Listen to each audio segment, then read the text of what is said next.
Varicose veins కి సరైన చికిత్స కోసం సంప్రదించండి ఎవిస్ హాస్పిటల్. నమస్కారం, వెల్కమ్ టు సుమన్ టీవీ. నేను గీతాంజలి. ప్రస్తుతం మనతో పాటు లలిత అమ్మవారి ఉపాసకురాలు లలిత పరివార్ అనేటువంటి ఒక సంఘాన్ని స్థాపించి ఎంతో మందికి లలితా సహస్రనామం అలాగే విష్ణు సహస్రనామాన్ని ఆన్లైన్లో ఉచితంగా నేర్పిస్తూ ఉన్నారు అరుణ పేరి అమ్మగారు. వారు ప్రస్తుతం మనతో పాటు ఉన్నారు, వారితో మాట్లాడదాం. అమ్మ నమస్కారం. నమస్తే అమ్మ. శ్రీమాత్రే నమః. శ్రీమాత్రే నమః. చాలా సంతోషం మిమ్మల్ని కలవటం, మాట్లాడటం.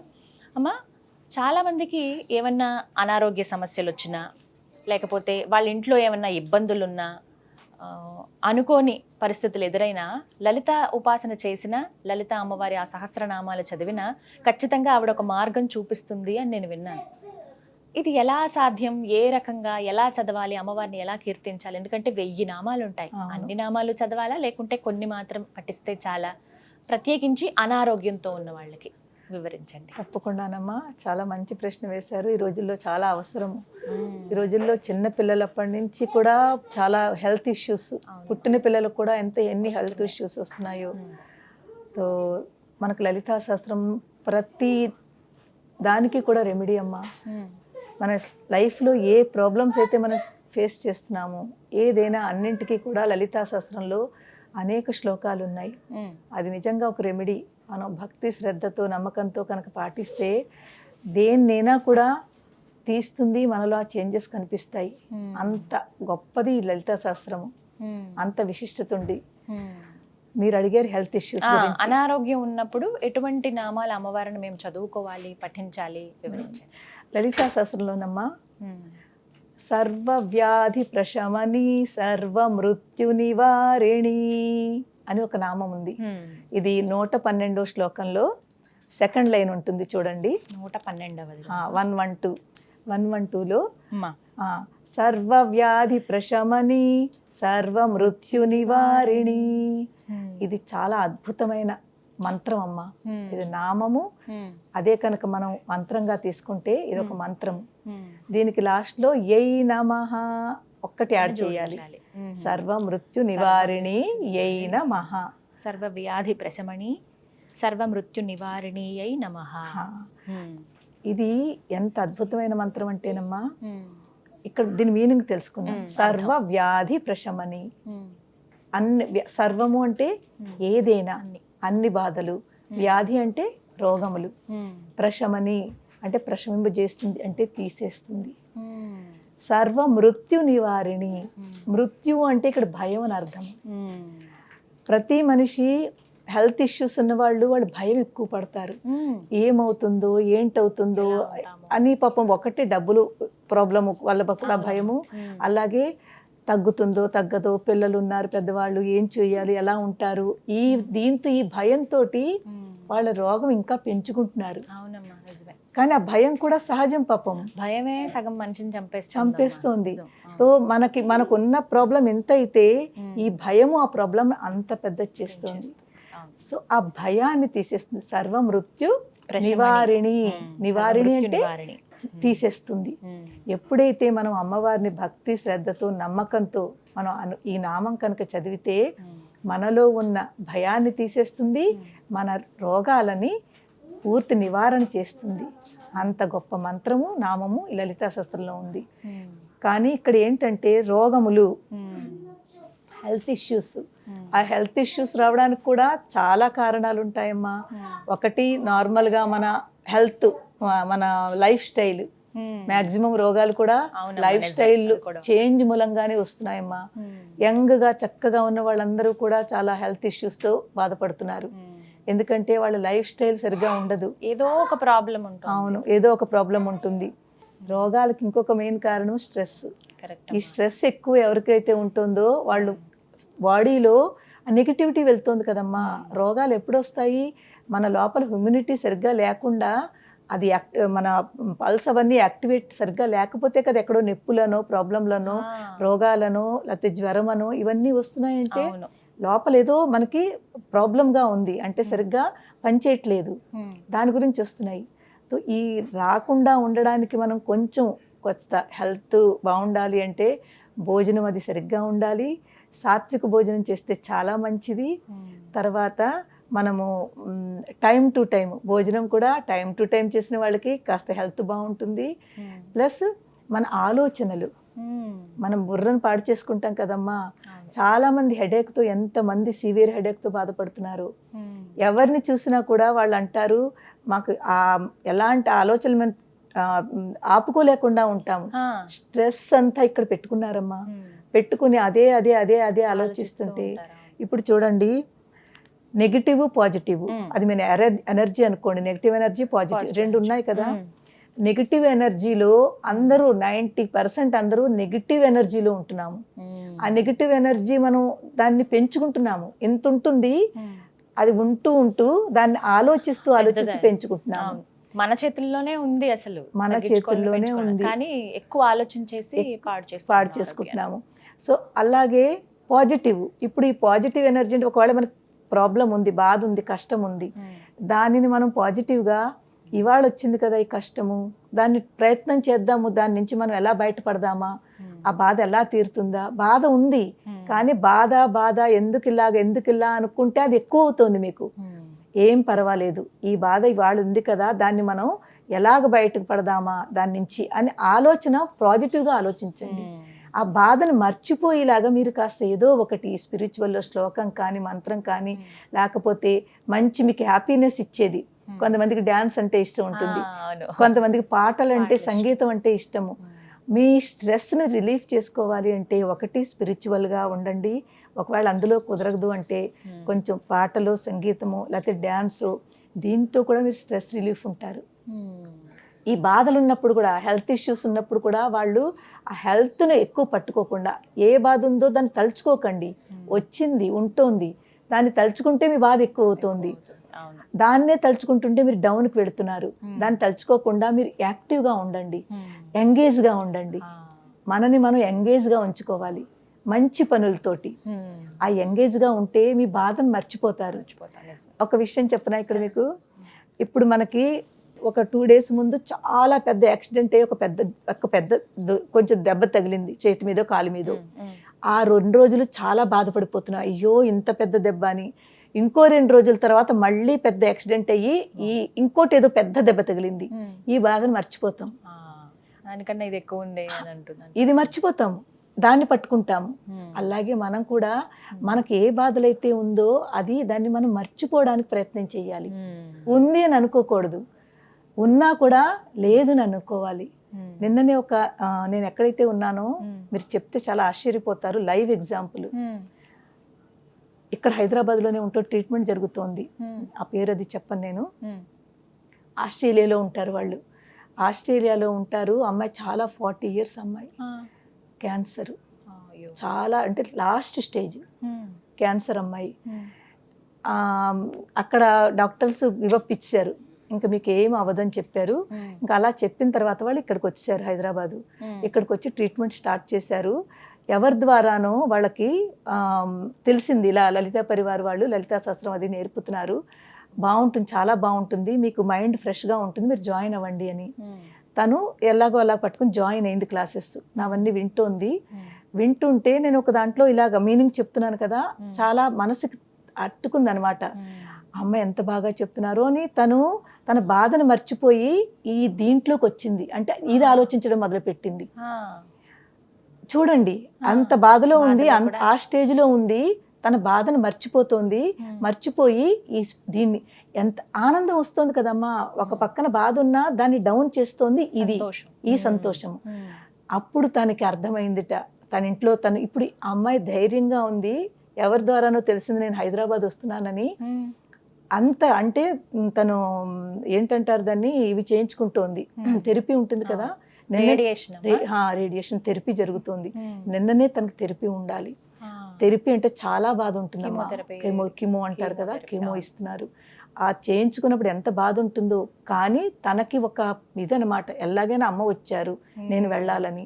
నాకు మా మెంటర్ ద్వారా తెలిసింది, అమ్మ తను మీ దగ్గరికి వస్తుందిటని. నేను వద్దన్నాను, అమ్మ తను కిమో చేయించుకుంటోంది, అస్సలు బాగోలేదు, నేను అమ్మాయి దగ్గరికి వెళ్తాను, అమ్మాయి ఎక్కడుందో చెప్పండి, నేను వెళ్తాను అని చెప్తే తను అందుట లేదు, నేను అమ్మ దగ్గరికి వెళ్ళాలి, అమ్మ నా దగ్గరికి వద్దు, నేను అమ్మని దగ్గరికి వెళ్ళాలని తన పేరెంట్స్ తోటి, తన హస్బెండ్ తోటి వచ్చింది నిన్న. వచ్చింది, వచ్చి కలిసింది. బాధ ఉంటుంది, ఒక బాబు ఒక పాప, పాపం చిన్న పిల్లలు తనకి. తో కానీ తన ముఖంలో ఒక ధైర్యం చూశాను నేను. ఆ ధైర్యము స్పిరిచువల్లా వచ్చింది తనకి, భక్తితో ఉండి. ఇలాగే చూడండి, ఎవరిదైనా ఇప్పుడు మీరైనా నేనైనా లైఫ్ని ఎవ్వరు మనం జడ్జ్మెంట్ చేయలేము.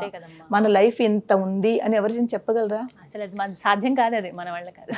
మనం ఇంత అందంగా ఇప్పుడు మాట్లాడుతున్నామా, నవ్వుతూ ఉన్నామా, నెక్స్ట్ క్షణం ఎలా ఉంటుందో మనకేం తెలుసు? చెప్పలేము, ఎవరికి చెప్పలేము. తనకు నేను అదే అన్నాను, ఎవరిది లైఫ్ మనం ప్రిడిక్ట్ చేయలేము. అందు గురించి ఏది జరుగుతుంది, ఇలాగ ఎందుకు అయిపోతుంది అని బాధపడే కంట ఏది జరిగినా పర్వాలేదు అని మనము దానికి ప్రిపేర్ అయిపోయి ఏం పర్వాలేదు అని మనము దాన్ని ఆ నెగటివిటీ నుంచి బయటకు వస్తే తప్పకుండా పాజిటివిటీ ఎప్పుడైతే పెరిగిందో మీలో మీకు ఆ డాక్టర్లు ఏదైతే చెప్పారో దాన్ని కూడా మీరు క్రాస్ చేస్తారు, ఇంకా బాగుంటుంది మీకు అని చాలా మంచిగా చెప్పాను. ఇదే శ్లోకం నేను అమ్మాయికి ఇచ్చాను. సర్వవ్యాధి ప్రశమని సర్వమృత్యు నివారిణి అయిన మహా, ఈ శ్లోకం అమ్మాయికి ఇచ్చాను. తర్వాత ఆ అమ్మాయి, ఇప్పుడు నేను అన్నాను చూడండి అమ్మ, డాక్టర్లు అమ్మాయికి టైం కూడా ఇచ్చారు. కానీ నేను అన్నాను లేదు, నాకు మీలో అది కనిపిస్తోంది, మీరు చాలా బాగుంటారు, మీరు చెయ్యండి, మన ప్రయత్నం మనం చేద్దాము, తర్వాత అమ్మవారు ఏం చేయాలో తను చూసుకుంటుంది.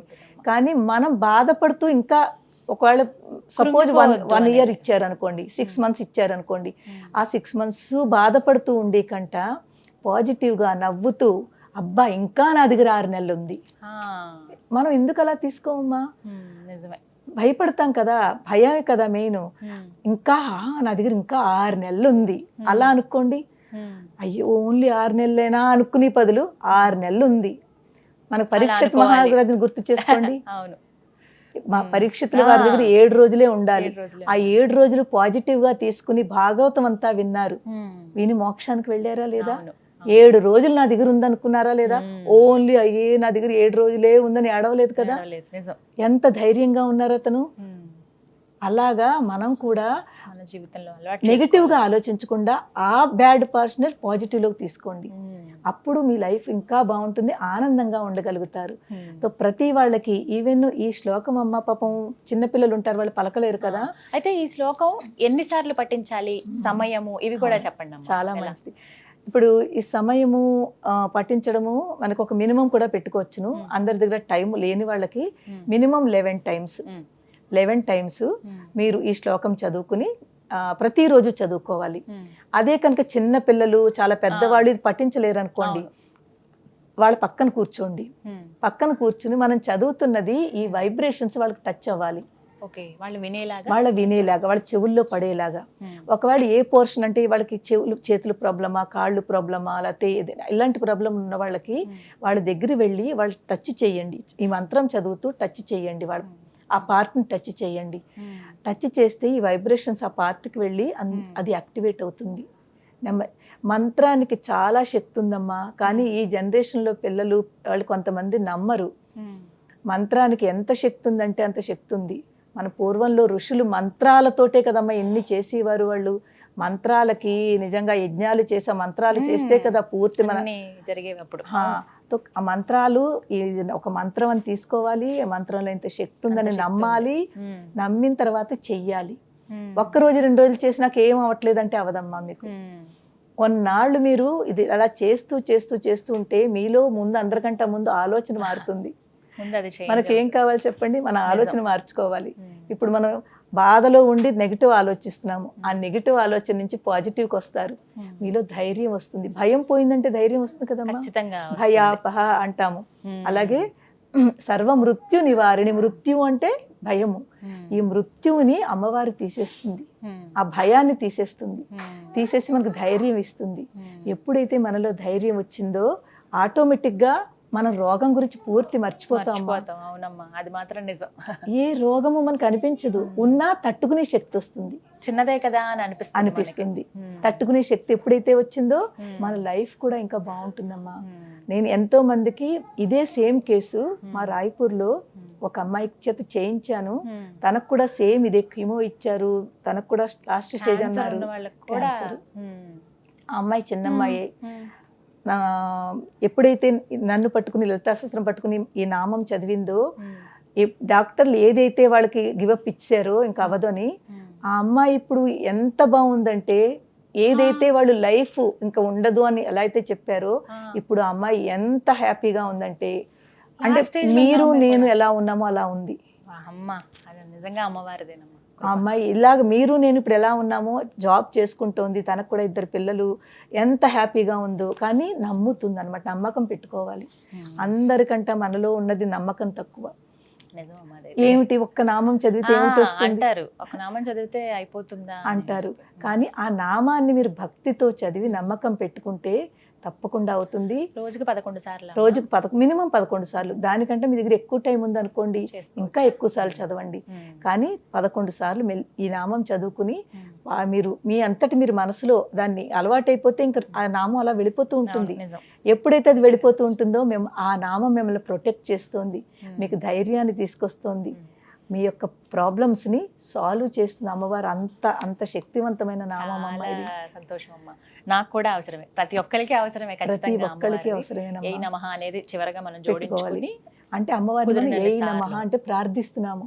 అమ్మ ఇంత చక్కటి ఆ శక్తివంతురాలైన అమ్మ ఆ నామం మంత్రం రూపంలో ఉన్న నామాన్ని చదువుకుని ఏ నమః, నీకు నమస్కారం అమ్మా, నీకు ప్రార్థన చేస్తున్నావు అమ్మా అని మనము మన కృతజ్ఞతలు చెప్పుకుంటున్నాము. సో ఎటువంటి పరిస్థితుల్లో ఉన్న అనారోగ్యం ఉంది అని అంటే, అదే హాస్పిటల్ బెడ్ పైన ఉన్నా సరే స్మరించుకోవచ్చు కదమ్మా.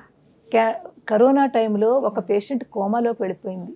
మన రాయపూర్ అమ్మాయి, పెద్ద ఆవిడను 50+ ఆవిడ కోమాలోకి వెళ్ళిపోయింది. ఎన్ని రోజులు కోమాలో ఉంది. నాతో కానీ వాళ్ళ అమ్మాయి కాంటాక్ట్ లో ఉంది. అమ్మకి ఇలా ఉంది, అమ్మకి ఇలా ఉంది, అమ్మకి ఇలా తీసుకెళ్లారు, అమ్మ కోమాలో వెళ్ళిపోయింది. ముందు ఐసీయూలో పెట్టారు, తర్వాత ఇది ఇచ్చారు, ఏంటంటారు ఫైనల్ గా అవన్నీ పెడతారు కదా, ఆక్సిజన్, అవన్నీ మొత్తం ఏదేది చెయ్యాలో అంతా చేశారు. ఇంకా దాని తర్వాత ఆవిడ కోమాలోకి వెళ్ళిపోయింది. కోమాలోకి వెళ్ళిపోయినా కూడా నేను అమ్మాయికి చెప్పాను, వాళ్ళ పాపకి, అమ్మ మీరు లోపలికి వెళ్ళనియరు, ఎప్పుడైనా వెళ్ళనిస్తే మీరు ఆ అమ్మ దగ్గర పట్టుకుని ఇది చదవండి, మీరు మన ప్రయత్నం మనం చేద్దాము, మిగిలిన అమ్మవారు చూసుకుంటుంది. కానీ మనం కూడా ఏమీ చేయకుండా అమ్మవారు నువ్వే చూసుకుంటే కాదు. అమ్మవారితో ఆవిడ ఇప్పుడు కోమా నుంచి బయట వచ్చి ఈ రోజు ఎంత ఆనందంగా ఉందంటే, ఇప్పుడు లైవ్ ఆవిడ ఇంతమంది జీవితాలు మార్చింది లలితా సహస్రనామం. నిజంగానమ్మా, ఇంకా ఎన్నో ఉన్నాయి. నేను చాలా చిన్న ఎగ్జాంపుల్స్ చెప్తున్నాను. అలాంటి స్థితి నుంచి బయటకు తీసుకొచ్చింది. మొన్న వచ్చిన అమ్మాయికి నేను ఆవిడ ఎగ్జాంపుల్ ఇచ్చాను. అమ్మ చూడండి, అలాంటి స్థితి నుంచి. మార్కండేయుడు గురించి విన్నారు కదా, మరి భక్త మార్కండేయుడు, అతనికి ఎవరు యమధర్మరాజే భటులు వచ్చారు కదా తీసుకెళ్ళడానికి. అతను ఎవరిని నమ్ముకున్నాడు? శివయ్యని పట్టుకున్నాడు, శివుని నమ్ముకున్నాడు. ఆ నమ్మకము వాళ్ళు వెనక్కి వెళ్ళిపోయారు, కానీ వాడు చక్కగా ఉన్నాడు. ఆ నమ్మకం మనలో కూడా ఉంటేనమ్మా మనం కూడా మన లైఫ్ని మనం పెంచుకోవచ్చును. దేలాగా అమ్మవారి యొక్క నామస్మరణ చేస్తూ. చాలా చక్కగా చెప్పారమ్మా. 112వ శ్లోకంలో సెకండ్ లైన్ ఏమా, సర్వవ్యాధి ప్రశమని సర్వమృత్యు నివారిణి అయిన మహా. ఇది మినిమం 11 సార్లు, మాక్సిమం వాళ్ళ ఇష్టము, ఎప్పుడైనా సరే చదువుకోవచ్చును. చదువుకోవచ్చును. చాలా సంతోషం అమ్మా, ధన్యవాదాలు. శ్రీ మాత్రే నమః అమ్మా.